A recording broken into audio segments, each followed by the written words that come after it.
Welcome to prep Navodaya. Previous year questions की series में आप सभी का हार्दिक स्वागत है। प्यारे बच्चों, आज की वीडियो में हम लोग 2014 में पूछे गए कुछ प्रश्नों को डिस्कस करेंगे। क्वेश्चन नंबर 67, यदि किसी वर्ग की हर भुजा का मान 2 गुना कर दिया जाए तो उसका परिमाप 2 गुना बढ़ जाएगा, नहीं होगा, ये हो जाएगा, 3 गुना हो जाएगा, या 4 गुना हो जाएगा, या 8 गुना हो जाएगा। If each side of square will be doubled, then its perimeter will be how much? तो देखिए, शुरुआत में मान लीजिए वर्ग की हर भुजा की लंबाई स्मॉल l थी, तो उसका परिमाप कितना था? 4 इंटू एल, यानी 4l था। अब जो नया वर्ग है उसकी हर भुजा की लंबाई जो है वो डबल होगी, दुगनी होगी, 2l होगी। तो पेरीमीटर कितना हो गया? 4 इंटू 2l, यानी 8l हो गया। तो 4l से 8l कितना गुना है? 2 गुना। तो आंसर हो गया ऑप्शन ए। क्वेश्चन नंबर 68, एक व्यक्ति 600 मीटर लंबे एक पुल को 5 मिनट में पार कर लेता है। उस व्यक्ति की गति किलोमीटर प्रति घंटा में कितनी है? A man crosses a 600 meter long bridge in 5 minutes, speed of man in kilometer per hour. आपको स्पीड निकालना है किलोमीटर पर आवर में। डिस्टेंस दिया हुआ है आपका 600 मीटर, इसको किलोमीटर में बदलेंगे, यानी 1000 से डिवाइड करेंगे तो ये किलोमीटर में बदल जाएगा, 2020, यानी ये हो गया 6/10 किलोमीटर। टाइम है आपका 5 मिनट, इसको भी हम लोग आवर में कन्वर्ट करेंगे, 5/7 घंटा। 5 से ये 12 बार में कट गया, यानी 1/12 आवर हो गया। अब हमारा स्पीड का फॉर्मूला क्या है? स्पीड का फॉर्मूला है डिस्टेंस बाय टाइम, यानी डिस्टेंस डिवीजन टाइम।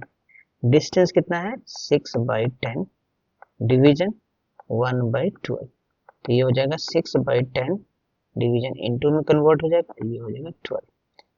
अब देखिए 12 छक्का 72 होता है, 72/10 यानी 7.2 किलोमीटर पर आवर। आंसर हो गया option number B.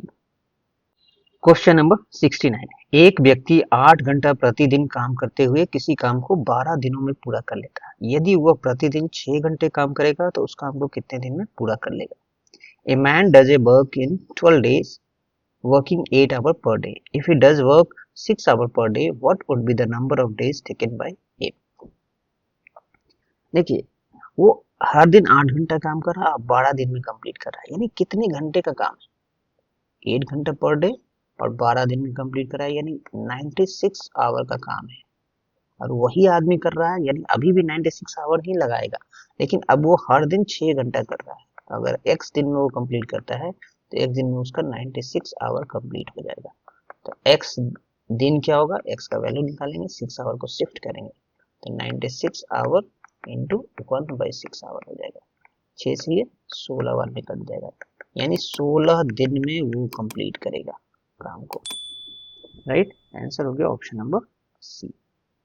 Question number 70, एक ड्रम का 1/5 हिस्सा दूध से भरा हुआ है। यदि उस ड्रम को पूरा भरने के लिए 28 लीटर और दूध की आवश्यकता है तो उस ड्रम की क्षमता ज्ञात कीजिए। 1/5 part of a drum is filled with milk. What is the capacity of drum if it requires 28 liter more to fill the drum completely? देखिए 1/5 हिस्सा भरा हुआ है तो खाली कितना होगा? 4/5। तो टोटल 5 हिस्से में से एक हिस्सा भरा हुआ, तो 4 हिस्सा खाली होगा। और ये 4/5 भाग, अगर टोटल क्षमता अगर x है तो x का 4/5 जो है वो कितना है? 28 लीटर। राइट, तो x का वैल्यू क्या होगा? हम 4/5 को शिफ्ट करेंगे तो 28 लीटर, ये इधर जाकर मल्टीप्लाई होगा लेकिन उल्टा हो जाएगा, 5/4। और 4 से ये 7 बार में कटता है, 7×5 = 35 लीटर, यानी इस ड्रम की जो क्षमता है वो है 35 litre. Capacity is 35 litre, option number C. Question number 71, 0.1 upon 0.01 plus 0.01 upon 0.1 का मान कितना होगा? क्या इसका वैल्यू होगा वो निकालना है। तो हम लोग क्या करेंगे? 0.1 अपॉन 0.01 लिख लेते हैं पहले। उसके बाद हम लोग सबसे पहला काम करेंगे, इनका डेसिमल हटाएंगे। देखिए नीचे में 2 डेसिमल प्लेसेज हैं तो ऊपर में भी 2 बना देते हैं, जीरो लगा सकते हैं हम लोग। ऊपर में 2 डेसिमल प्लेसेज है तो नीचे में भी 2 डेसिमल प्लेसेज बनाते। अब ये डेसिमल आराम से हट गया। अब ये बन गया 10/1 और ये बन गया 1/10। यानी बेसिकली 1 और 10 का एलसीएम लेना है तो ये 10 आएगा और ये हो जाएगा 100 और ये हो जाएगा 1, यानी 101/10 हमारा आंसर होगा। आंसर हो गया option number A. Question number 72, किसी परीक्षा में करण ने भावना से 10 अंक अधिक अर्जित किए और ईशा को भावना से 5 अंक कम प्राप्त हुए। यदि इन तीनों ने कुल मिलाकर 170 अंक अर्जित किए हैं तो ईशा को कितने अंक प्राप्त हुए? In an examination Karan got 10 marks more than Bhavna, Isha got 5 marks less than Bhavna. If trio gets a total of 170 then what are the marks obtained by Isha? तो आप देखेंगे करण और ईशा दोनों के मार्क्स को भावना से कंपेयर किया गया है, राइट। तो हम लोग क्या करेंगे, तीनों का नाम लिख लेते हैं पहले, करण, भावना और ईशा। अब भावना के मार्क्स से कंपेयर किया गया इसलिए भावना के मार्क्स को हम लोग x मानते हैं। अब क्या बोला, करण ने भावना से 10 अंक अधिक लाए, यानी करण को मिले हैं x + 10 और ईशा को भावना से 5 अंक कम मिले यानी x - 5 मिले। अब तीनों को जोड़ा जा रहा है तो मिल रहा है 170, राइट। अब तीनों x को जोड़ेंगे तो 3x हो जाएगा और 10 अब -5 होता है 5 इक्वल्स टू 170। 5 को शिफ्ट करेंगे तो वो -5 हो जाएगा, यानी ये हो गया 3x इक्वल्स टू 165। अब 3 को शिफ्ट करेंगे तो गुना में है तो इधर जाके भी गुना होगा लेकिन उल्टा हो जाएगा, रेसिप्रोकल हो जाएगा। 3 से ये कटेगा, 3 बचे 15, बचा 15, 5 बने, यानी x का वैल्यू आया 55। ये मार्क्स किसका है, भावना को 55 मिले और हमें पता करना ईशा को कितने अंक प्राप्त किए, तो ईशा को 5 कम यानी 50। आंसर हो गया option number C. Question number 73, एक कक्षा के छात्रों ने चिड़ियाघर का दौरा किया और वहां उन्होंने कुछ जानवर और पंछियों को देखा। जानवरों और पंछियों के संख्याओं के आधार पर उन्होंने एक ग्राफ खींचा जो नीचे दर्शाया गया है। देखिए, बंदर, हिरन, मोर, बत्तख, सुअर, ये सारे जानवर को उन्होंने देखा और उनकी संख्या क्या है वो इधर पता चल रहा है। पूछा जा रहा है कि हिरन और बंदरों की कुल संख्या मोर की संख्या से कितना अधिक है। एक class 6 students visits a park and there they saw some animals and birds. They plot a graph by placing the number of animals and birds. ठीक है, ये नंबर ऑफ एनिमल्स हो गया इधर और ये एनिमल्स हो गया। Sum of number of deer and monkey is more than the number of peacock by how much? मोर से डियर और मंकी की संख्या कितनी अधिक है, तो देख लेते हैं। मंकी की संख्या है, देखिए 25 है, हिरन की संख्या है 40, पीकॉक की संख्या है 50, बाकी डक पिक की जरूरत नहीं है। डियर एंड मंकी कितने हो गए, 40 + 25, यानी हिरन और बंदर की संख्या होगी 65 और मोर की संख्या कितनी है 50, तो 50 से कितना अधिक है, 15 अधिक है, डिफरेंस देंगे तो यानी आंसर हो गया हमारा option number B. Question number 74, किसी संगीत समारोह में 15% सीट पहले दर्जे के लिए आरक्षित है। यदि उस समारोह के पहले दर्जे के 171 टिकट के अलावा सारे टिकट बिक गए तो उस समारोह में टिकट की कुल संख्या कितनी है। In a musical concert 15% of the total is reserved for first class.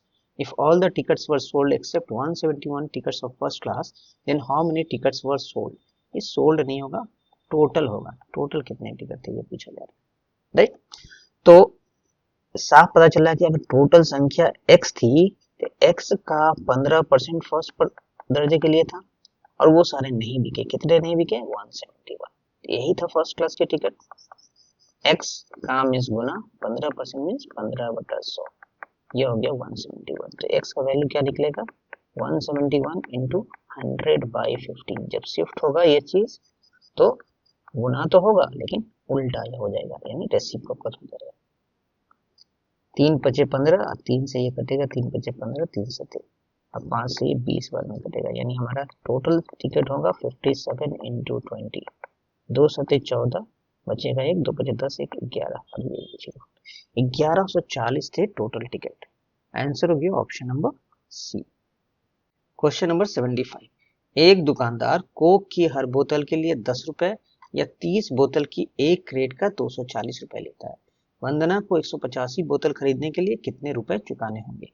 A shopkeeper charges ₹10 for every bottle of coke और ₹240 for every crate of 30 bottles. If Vandana wants to buy 185 bottles of coke, what amount she will have to pay? ये obvious है कि जब आप crate खरीदेंगे तो वो सस्ता पड़ेगा। देखिए उसमें 30 बोतल है एक क्रेट में और 240 रुपये, यानी 8 रुपए का एक बोतल पड़ रहा है। ऐसे अलग से लेते हैं तो 10 रुपए का पड़ रहा है। आपको खरीदना है 185, 185 में कितने क्रेट हो जाएंगे? 30 का 6 क्रेट हो जाएगा, 30 छका 180 होता है। और साथ में आपको 5 बोतल अलग से खरीदनी है। क्रेट का क्या कॉस्ट है? क्रेट का कॉस्ट है 240 रुपए एक क्रेट का। 5 बोतल का कॉस्ट होगा 5 गुना 10, 6 4 के 24, बचा 2, 6 गुना 12, 2 14, जीरो लगा गया, 5 तय 50, यानी 1490 रुपए उसे देने होंगे। आंसर हो गया ऑप्शन नंबर बी। प्यारे बच्चों, आज की वीडियो यदि पसंद आई हो तो इसे लाइक करें, अपने दोस्तों के साथ शेयर करें एवं इस चैनल को सब्सक्राइब जरूर करें। धन्यवाद।